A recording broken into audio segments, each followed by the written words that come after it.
কংগ্ৰেছ এবাৰ বেছ আশাবাদী। ভোটাৰে কাক ভোট দিয়ে সেয়া ডাঙৰ কথা নহয়। কিন্তু বহিৰা ৰাজ্যৰ পৰা আহি নিখিল ভাৰত কংগ্ৰেছৰ সম্পাদক মনোজ চৌহানে কিন্তু 2026ত অসমত কংগ্ৰেছ চৰকাৰ গঠন কৰিয়ে দিলে। আৰু হিমন্ত বিশ্ব শৰ্মাক গালি পাৰিলেই চৰকাৰ গঠন হ'ব বুলি ভাবা কংগ্ৰেছৰ এই নেতাজনে বিহাৰতো চৰকাৰ ইণ্ডি মৰ্চাৰ বনাই দিলে। এতিয়া আহো আচল কথালৈ। 2026ৰ নিৰ্বাচনত পৰাজয়ৰ আশংকাত মুখ্যমন্ত্ৰী ডক্টৰ হিমন্ত বিশ্ব শৰ্মাই মানসিক ভাৰসাম্য হেৰুৱাইছে। ৰাহুল গান্ধীক পাগল বুলি কোৱাৰ পূৰ্বে তেখেতে নিজৰ মানসিক চিকিৎসা কৰাওক। হাজত এই মন্তব্য ভাৰতীয় জাতীয় কংগ্ৰেছৰ সম্পাদক মনোজ চৌহানৰ। আজি হাজোৰ বিষ্ণুৰাম মেধি প্ৰেক্ষাগৃহত কংগ্ৰেছ দলৰ আমাৰ বুথ আমাৰ দায়িত্ব শীৰ্ষক এক অনুষ্ঠানত অংশগ্ৰহণ কৰি কংগ্ৰেছী নেতাজনে শাসকীয় বিজেপি দলটোক ক্ষুৰধাৰ সমালোচনা কৰে। 2026 চনত গৌৰৱ গগৈৰ নেতৃত্বত অসমত কংগ্ৰেছ দলৰ চৰকাৰ হ'ব, এই দাবী কংগ্ৰেছ নেতা চৌহানৰ। আনহাতে বিহাৰৰ সাধাৰণ নিৰ্বাচন সম্বন্ধে মন্তব্য কৰি কয় যে বিহাৰ বিধানসভা নিৰ্বাচনৰ ফলাফল ইতিমধ্যে নিৰ্ধাৰণ হৈছে। বিহাৰৰ জনতাই অপশাসন হিংসাৰ বিৰুদ্ধে এইবাৰ ভোটদান কৰিছে। বিহাৰত এইবাৰ মহাজোঁটৰ চৰকাৰ গঠন হোৱাটো নিশ্চিত বুলি দাবী কৰে কংগ্ৰেছৰ ৰাষ্ট্ৰীয় সম্পাদকগৰাকীয়ে। আনহাতে ভোট চুৰি সম্পৰ্কীয় কেতবোৰ তাৎপৰ্যপূৰ্ণ মন্তব্য আগবঢ়াই কংগ্ৰেছৰ নেতাগৰাকীয়ে। বিগত লোকসভা নিৰ্বাচনত শাসকীয় দলটোৱে বহু লাখ ভুৱা ভোটাৰ সৃষ্টি কৰি ক্ষমতা হস্তগত কৰিছে। ইতিমধ্যে কংগ্ৰেছৰ সভাপতি ৰাহুল গান্ধীয়ে বহু গৱেষণা কৰি হাৰিয়ানা মহাৰাষ্ট্ৰ আদি ৰাজ্যত হোৱা ভোট চুৰিৰ ঘটনাও উদ্ঘাটন কৰিছে। সমগ্ৰ দেশত ইতিমধ্যে ভোট চুৰিৰ বিৰুদ্ধে এক গণস্বাক্ষৰ অভিযান আৰম্ভ কৰিছে কংগ্ৰেছ দলে। এই অভিযানৰ পিছতে কংগ্ৰেছ দলে নিৰ্বাচন আয়োগৰ বিৰুদ্ধে সুপ্ৰিম কোৰ্টত গোচৰ তৰিব। এইদৰে আজি শাসকীয় বিজেপি দলৰ বিৰুদ্ধে হাজত সৰব হৈ উঠে কংগ্ৰেছৰ ৰাষ্ট্ৰীয় সম্পাদক মনোজ চৌহান। बिहार इलेक्शन के रिजल्ट तय हो चुके। कल आपने देखा नहीं जिस तरह से लोग निकल के आए सरकार के खिलाफ वोट करने। भारी मतदान हुआ इस बार। भारी मतदान क्यों हुआ? लोगों का गुस्सा, नाराजगी। जिस तरह से law and order situation Bihar में खराब है, जिस तरह से बिहार में दिन दहाड़े हत्याएं हो रही हैं, लूट हो रही हैं, सरेआम पटना के शहरों में खुलेआम गोलियां चल रही हैं, व्यापारी सुरक्षित नहीं है, पेपर लीक्स का इतना बड़ा मामला है। तो तमाम युवा जो बेरोजगार हैं वो नाराज हैं, किसान नाराज है, व्यापारी नाराज है।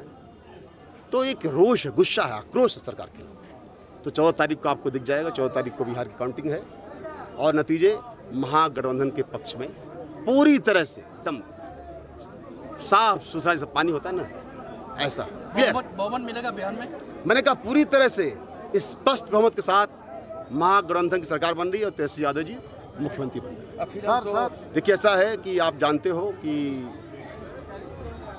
राहुल जी ने इस विषय को स्वयं उठाया है और इसके लिए राहुल जी ने बड़ा रिसर्च करवाया है। फिर उसके बाद आए 5-6 महीने का रिसर्च हुआ, तब उन्होंने राहुल जी ने वोट चोरी पकड़ी इनकी। और ये वोट चोरी कोई ऐसा नहीं लोकसभा चुनाव से शुरू हुई और लोकसभा में जिस तरह से माहौल था पूरे देश में, ऐसा लगता था इंडिया ब्लॉक की सरकार बनेगी, राहुल जी प्रधानमंत्री बनेंगे।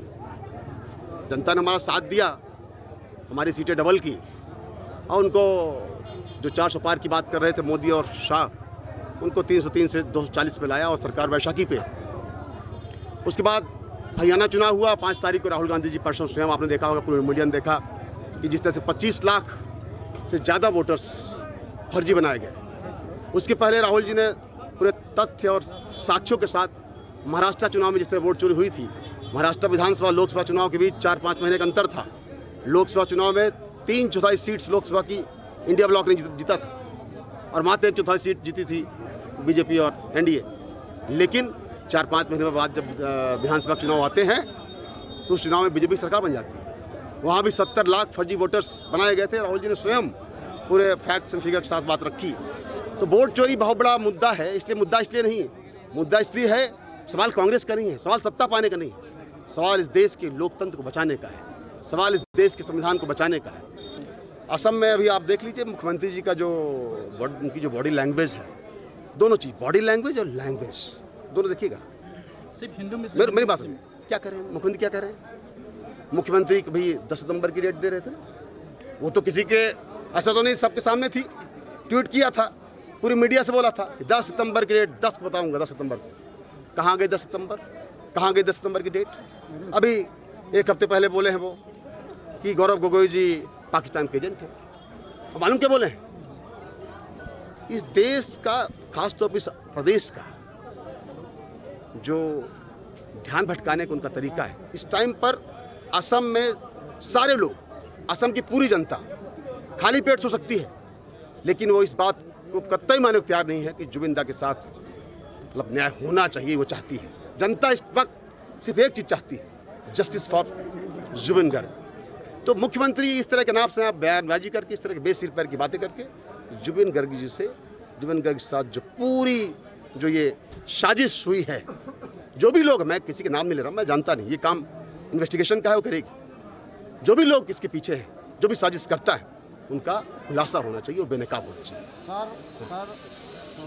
भाई ये प्रदेश एक वक्त ऐसा था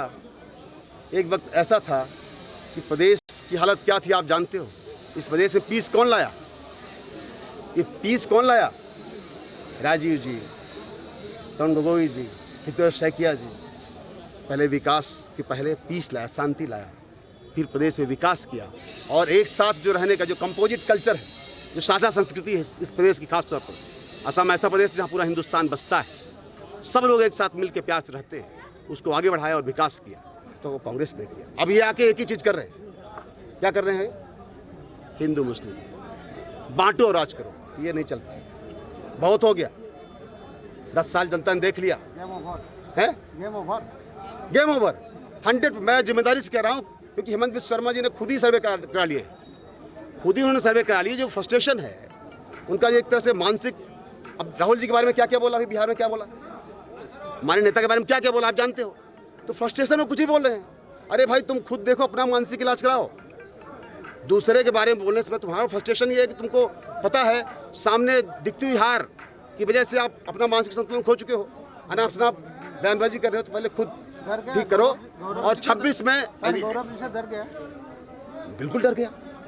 एक मिनट, कौन सी नई बात कर? डर गया, बिल्कुल डर गया। হাজোৰ পৰা Bhrigu Das, news desk report.